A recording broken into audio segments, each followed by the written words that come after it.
All right, let's talk Tiffany Dover. Everybody knows the story of Tiffany Dover, I presume. If you don't know the story of Tiffany Dover was one of the first nurses. Chattanooga. No, she was in Chattanooga, Tennessee. One of the first nurses to take the jibby jab as the pandemic was, in full swing, and they were rolling out the jibby jabs, and they wanted to motivate everybody to go get the shot and roll up your sleeve, jabs in arms. That's how they're going to end this pandemic. That's how you get your rights back. Just take a little needle. Don't be a baby, yada, yada. So she was one of the first nurses to take it. She took it. I think we're going to probably see some of the clips in the video that I'm going to show you from NBC's recent interview with her. And I know some of you are not going to think it's her, and we'll get there. She faints. She collapses after taking the jibby jab. They prop her up. They take her off backstage. And that's pretty much the last most people ever heard of her for a couple of years. Rumors started swirling that she, in fact, passed away, and they hauled her off, and they're trying to conceal her death. The hospital where she worked, Chattanooga, CMI, Chattanooga Medical Institute, something like that, CHI, they put out a video, which was this bizarre video of everybody wearing face masks. Nobody's talking, and it's a 3-second video, proof of life. And people dissected that video and said, that's not Tiffany Dover. Her eyes are blue there. They were brown or darker when she got the jab.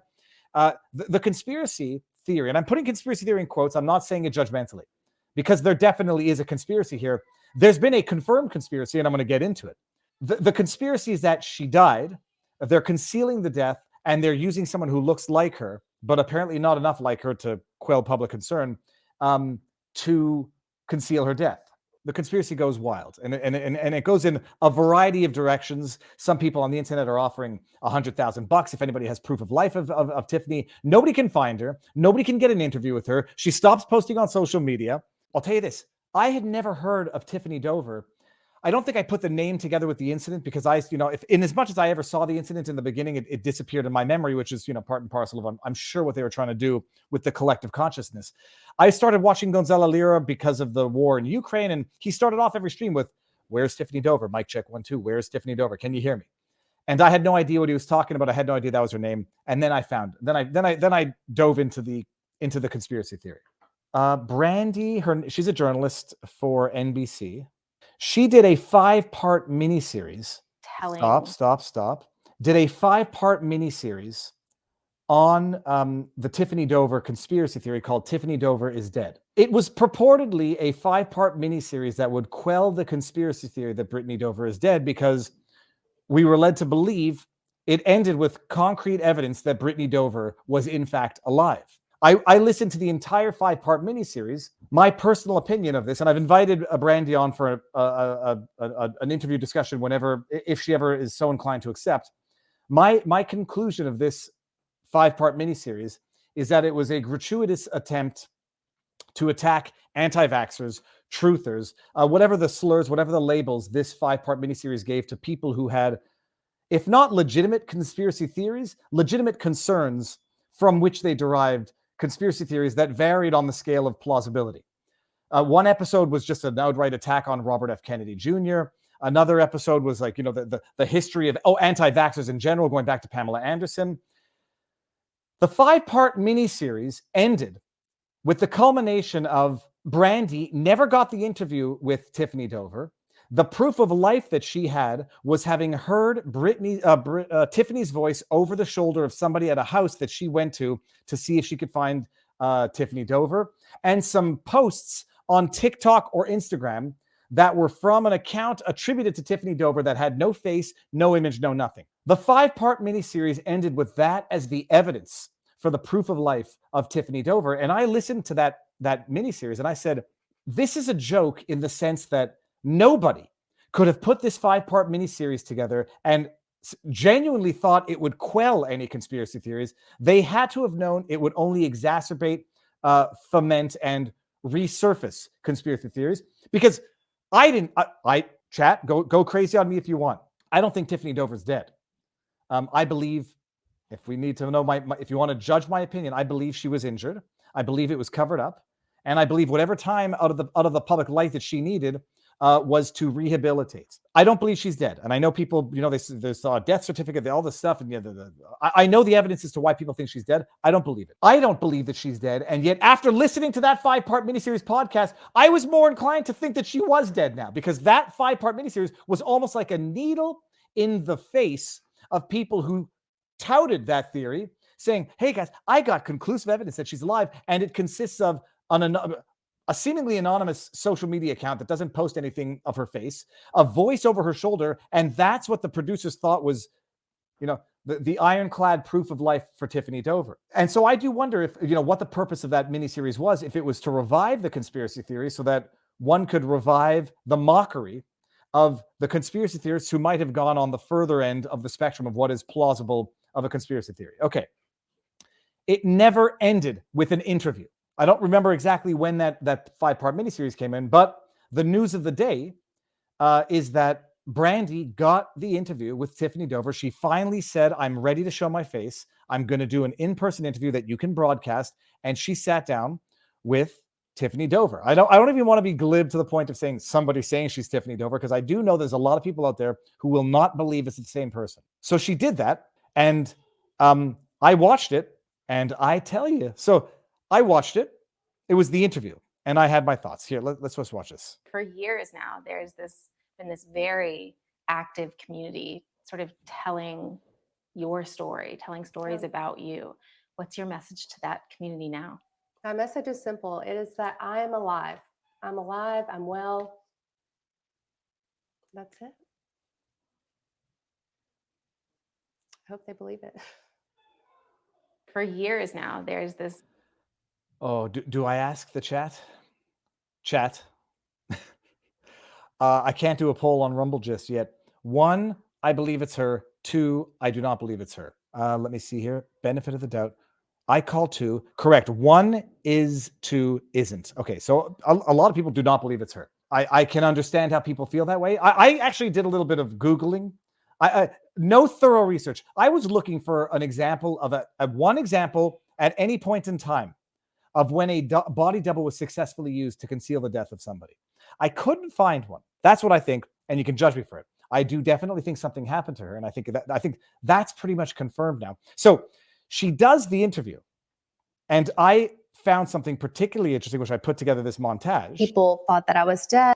I put together just a few clips from the 4-minute interview with NBC. At the time of watching this, I didn't realize that Brandy had done an extra episode for the podcast. Don't worry, we're going to get there as well. So this is the montage that I put together of the highlights from the interview that raised some very big questions for me. People thought that I was dead. People thought that I was an actress paid to do this, that I was paid off by Big Farm. Why not come out and dispel these rumors? Initially, that was exactly what I wanted to do. And unfortunately, I was told that absolutely would not happen. So by the way, just notice, I don't know if this was an edit by NBC for any other reason. Notice the hard edit. Unfortunately, hard edit, and then the beginning of a sentence mid-sentence. And unfortunately, I was told that absolutely would not happen. I was told that absolutely would. I wanted to do. Appreciate what the question was. Why didn't you just come out right after the incident? The world is on fire.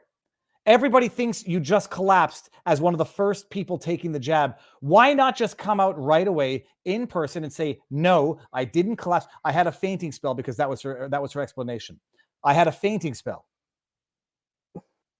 And unfortunately, I was told that absolutely would not happen. I was told that absolutely would not happen. The hospital told you not to speak out. Correct. Yes. It would be irrecoverable damage is what I was told if I was to speak out and have another episode. Have another episode.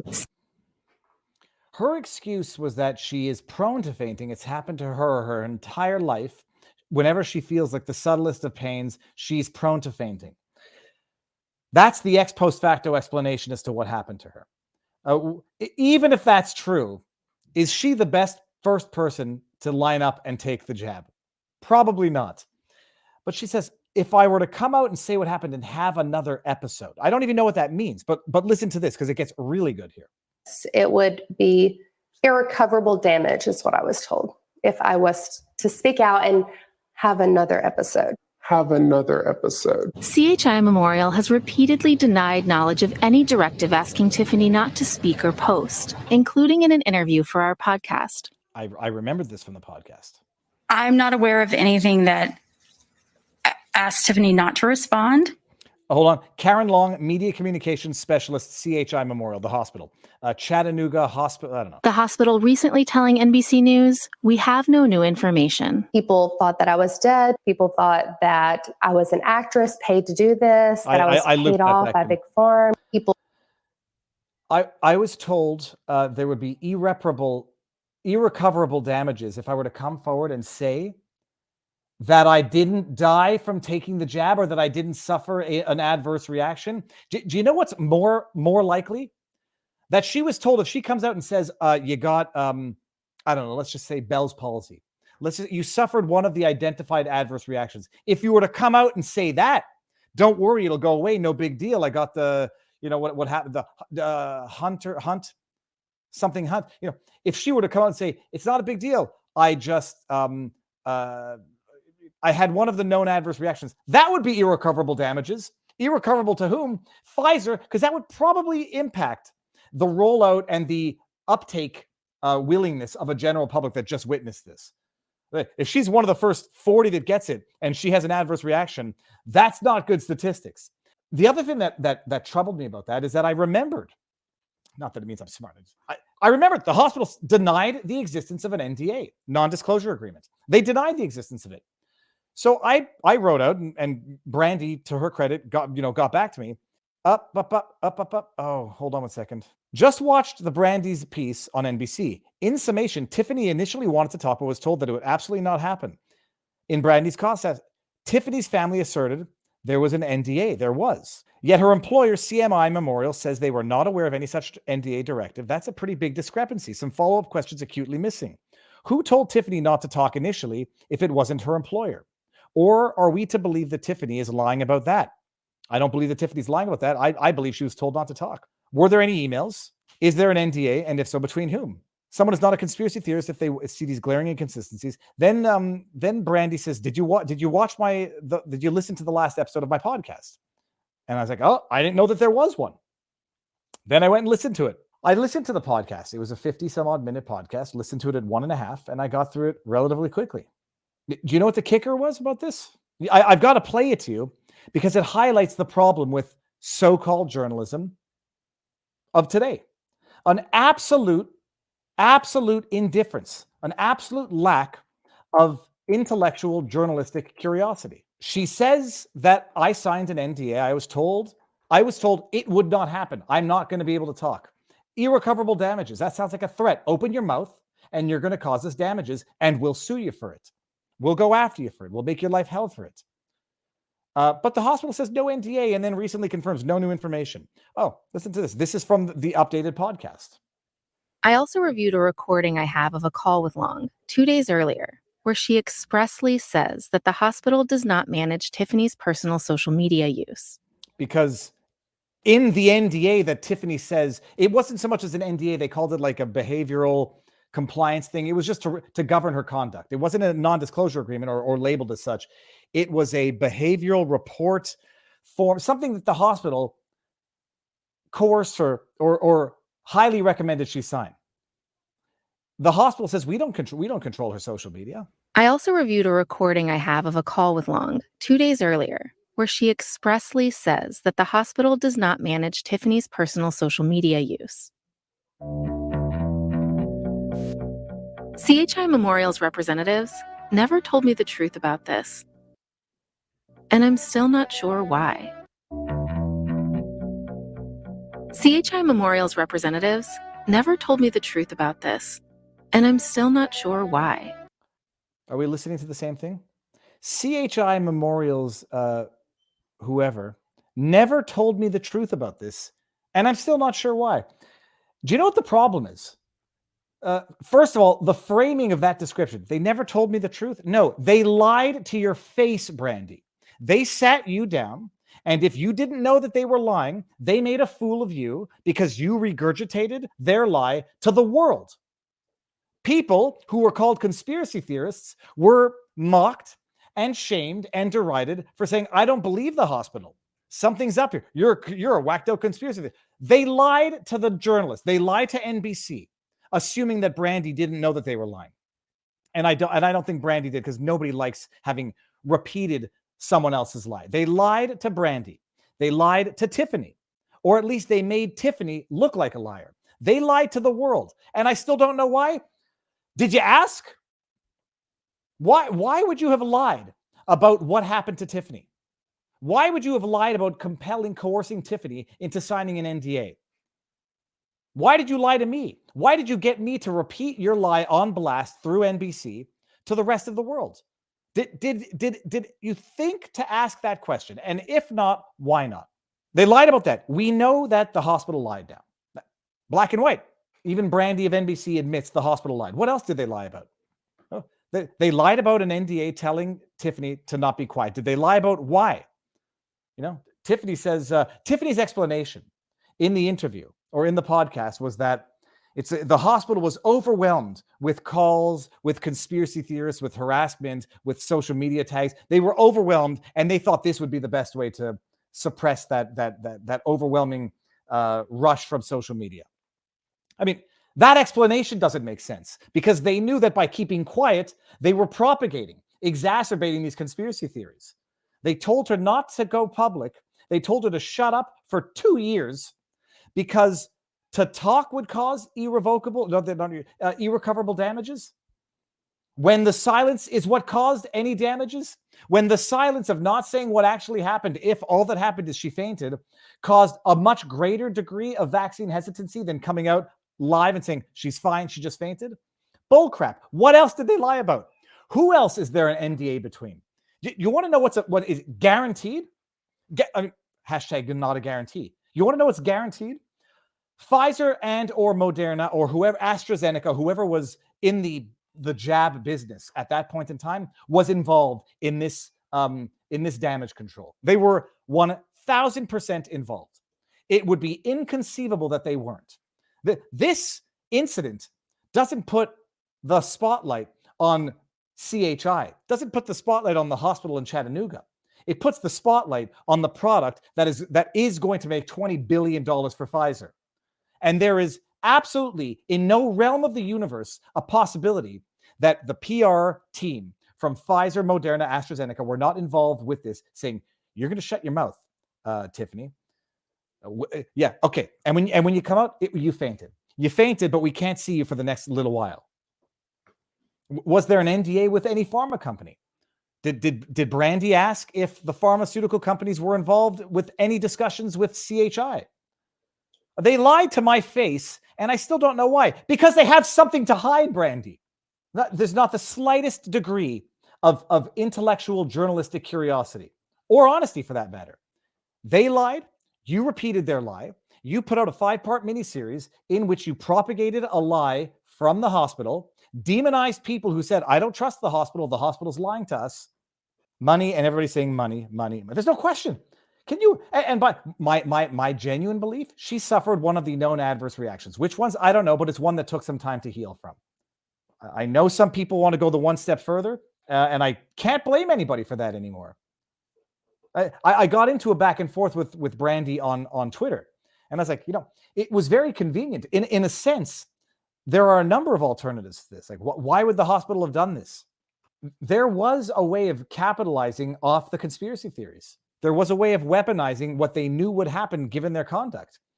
Be deliberately opaque. Don't tell people the truth. Let people's imaginations run wild so that you can then mock them and degrade them and weaponize them politically as anti-vaxxers, knowing that it's going to happen. People are going to come out with some of them are going to be more outlandish than others, but the more silent you are and the more it looks like you're hiding things, the more people are going to go creative in the theories to explain it.